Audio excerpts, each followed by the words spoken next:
Previously, en Don Nasa sin Mordaza. Tenemos que ir en contra del delito, no el delincuente.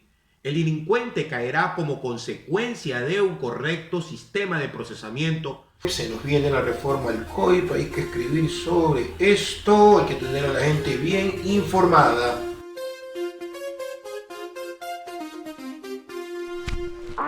Darle. Salud. Mucho más tarde. ¡Epa! ¿Cómo es la cosa?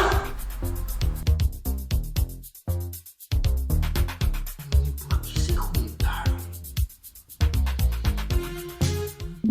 Hacerme cargo y a pedir perdón del daño que han hecho por los abusos sexuales de los niños.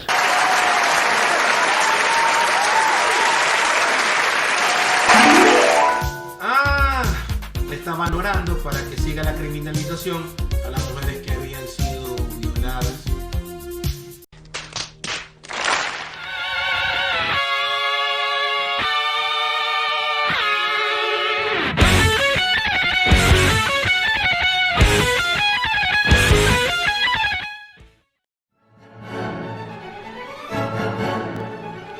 La reforma al Código Orgánico Integral Penal, COIP por sus siglas, entró en su recta final. La Asamblea Nacional, a partir del martes 17, sesiona para decidir la aprobación de los 59 cambios a la ley que define en el Ecuador los actos considerados delitos, el trámite a seguir para esclarecer responsabilidades y la manera en que se cumplirán las penas por los infractores. Ante la percepción de inseguridad producida por delitos como el robo o el sicariato, con una sociedad expectante por la resolución judicial de los escándalos de corrupción, deberíamos entender que la discusión legislativa por las reformas al COIP se centró en esos aspectos. Contrario a lo que se pudiera imaginar, lo que más nos importaba de la reforma al COIP era esto. Claro como la luz del día que el aborto es un crimen. Semanas en las cuales puede hacerse el aborto en caso de violación. El aborto es un tema de gran control. Así es. Mi lindo Ecuador sí que debatió sobre el aborto en casos de violación, aunque lo que estaba en tratativa en la Asamblea no solamente era eso, sino también cuando hubiera estupro, inseminación no consentida y enfermedad del neonato que tuviera pronóstico de muerte. Literalmente, en la sesión 611 de la Asamblea, nuestros padres en la patria se convirtieron en Vox Populi, Vox Dei. La voz del pueblo es la voz de Dios. El resultado es que solo hubo 65 de 70 votos necesarios a la propuesta de reforma del artículo 149 y 150 del Código Orgánico Integral Penal. Y por ende, el aborto, en casos de violación, sigue siendo una conducta punible en el Ecuador, contrario a las recomendaciones de organizaciones como Naciones Unidas, UNICEF, Corte Interamericana de Derechos Humanos, Defensoría Pública del Ecuador, ONGs nacionales extranjeras, etcétera, etcétera, etcétera. Este nuevo desplante al derecho no es atribuible únicamente a nuestros legisladores más conservadores.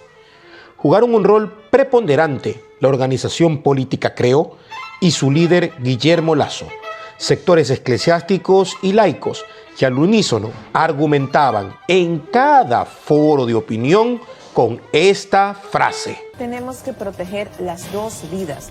Es que jurar ante Dios y por nuestro honor el proteger a las víctimas de violaciones con sistemas de protección integrado en lo social, lo médico, lo psicológico, suena bien a usted y a Don Nasa. ¿Cómo no, señor y señora? Los recién nacidos van a ser dados en adopción sin complicaciones administrativas, todos ellos acogidos en familias que brindarán amor y cuidados. Además, esa postura es avalada por una institución religiosa, históricamente machista y misógina. De nada puede malir salir mal. Es lo primero que sale mal. Lo que estuvo en juego en esa votación era la libertad de la mujer. Mujer víctima de una violación. Su libertad vista en dos perspectivas. Porque por una parte, la actual normativa hace que vaya presa por 2 años si no quiere engendrar y mantener los resultados de uno de los hechos más atroces que pueden existir. Lo que es considerado por el Comité para la Eliminación de Discriminación contra la Mujer una tortura. Pero también hablamos de la libertad de decidir sobre lo que pasa en su cuerpo hasta la 12ª semana de gestación. La gestante es un ser humano integral, no solo un objeto funcional que engendra para el beneplácito de terceros, aunque con todo respeto digan que hablan en nombre de Dios. Según estudios de CECLAI, Ecuador es el país en el que se practican más legrados clandestinos de toda América. Se estima que solo en el 2013 se efectuaron 200 abortos en los términos permitidos por la normativa penal y 95.000 contrarios a derecho. Con seguridad, no todos los casos guardan relación a la reforma al artículo 150 de la ley antecitada, menos aún con el número de investigaciones previas reportadas por la Fiscalía General del Estado, que llegan solo a 286. Sin duda, el aborto en nuestro país es un punto de desencuentro entre el ser y el deber ser. Con fuerza decimos que está mal, pero lo hacemos a escondidas. Lo condenamos públicamente, pero luego vendemos pastillas, referimos a esos médicos que ayudan en emergencias e incluso exigimos a nuestras hijas que no dañen su futuro. Los resultados son otros y contundentes, por cierto. El aborto clandestino es la segunda causa de muerte materna en nuestro país. Don Nasa reconoce que habrá mujeres quienes por sus convicciones y capacidades decidan afrontar tan complejo panorama y sin duda es válido temer que el curetaje se pueda volver anticonceptivo en una sociedad carente de valores como la actual. Mas, los delitos no atienden exclusivamente la llamada alarma social. De 14 meses. De 14 no. Toda mujer embarazada de 14 años es por violación. No hay estadística certificada que diga que toda mujer menor de 14 años ha quedado embarazada.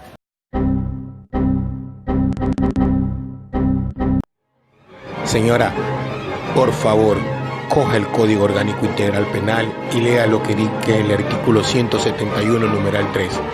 En todos los casos, absolutamente en todos los casos en que haya una menor de 14 años, ese embarazo es producto de una violación.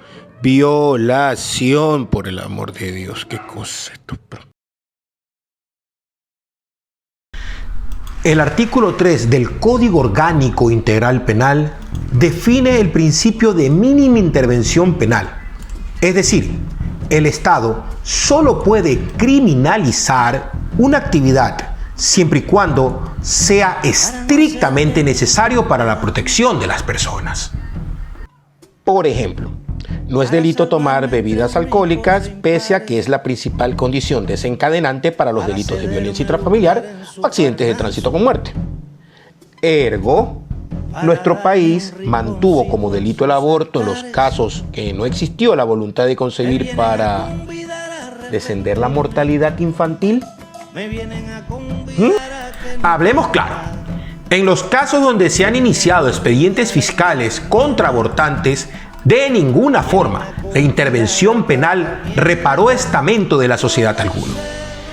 Ese delito no hace que nos sintamos más seguros como sociedad, ni existe forma de rehabilitar desde la pena a una mujer que no quiso concebir contra su voluntad. Por otra parte, ese delito, el aborto sin voluntad de concebir, carece de un elemento fundamental: el dolo, es decir, el designio de causar daño. Si el bien jurídico a tutelarse en el artículo 149 del COIP es la vida del nonato, la pregunta que debemos hacernos es: ¿quién permite que esa vida exista?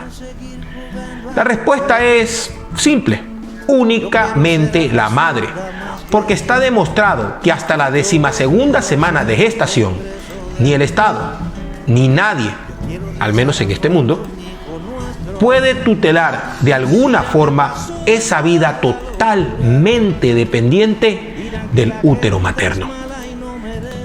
La forma en que se define el aborto en el actual código, en general parte de un supuesto, que la mujer consintió en el momento de crear vida, para luego dolosamente destruirla. Entonces, el Estado que garantiza la vida desde su concepción, según lo indica el artículo 45 de la Constitución, interviene mediante la amenaza de una pena si ella vulnera esa vida. Por eso afirmo que en protección de esa vida el Estado mira a la mujer como un objeto porque la trata como una incubadora.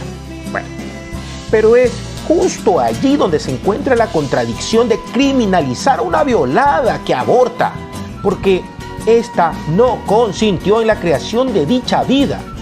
No hay cambio de parecer, no existió voluntad de engendrar. Por ende, la víctima no trata de deshacerse de una vida, sino de preservar la propia, en las mismas condiciones previas al daño sufrido. ¿Dónde está el dolo?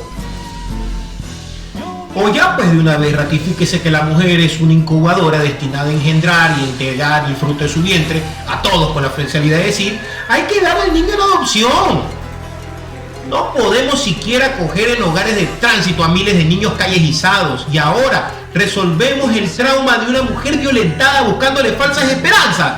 Bueno, señores asambleístas, ustedes se pasaron, váyanse más claro. Ya pasó. Un ratito, ya. Finalmente, es derecho de la víctima la aplicación de medidas de acción afirmativa que garanticen una reparación en relación a su dignidad humana, según lo indica el artículo 11, numeral 12 del Código Orgánico Integral Penal. ¿Por qué no se legisló en torno de la legítima decisión de las víctimas, diferenciándolas de las otras mujeres que abortan, a manera de medida de acción afirmativa?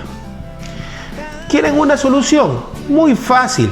Despenalicen el aborto en los casos que no exista voluntad de concebir y cumplan todos los cantos de sirena que han dicho esta semana. Ambas acciones son perfectamente compatibles. Ojalá haya una moción de reconsideración de la votación del 17 de septiembre en la Asamblea.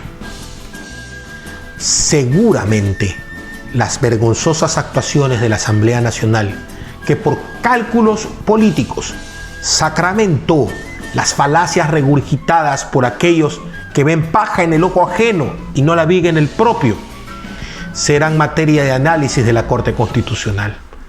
Hasta entonces, las mujeres no pueden decidir sin coerción qué hacer con las vidas en su cuerpo. Muchísimo ayer. En Twitter e Instagram nos encontrarán como @DonNasaQ y en Facebook y YouTube como Don Nasa Sin Mordaza. Hasta la próxima y mucho ayer.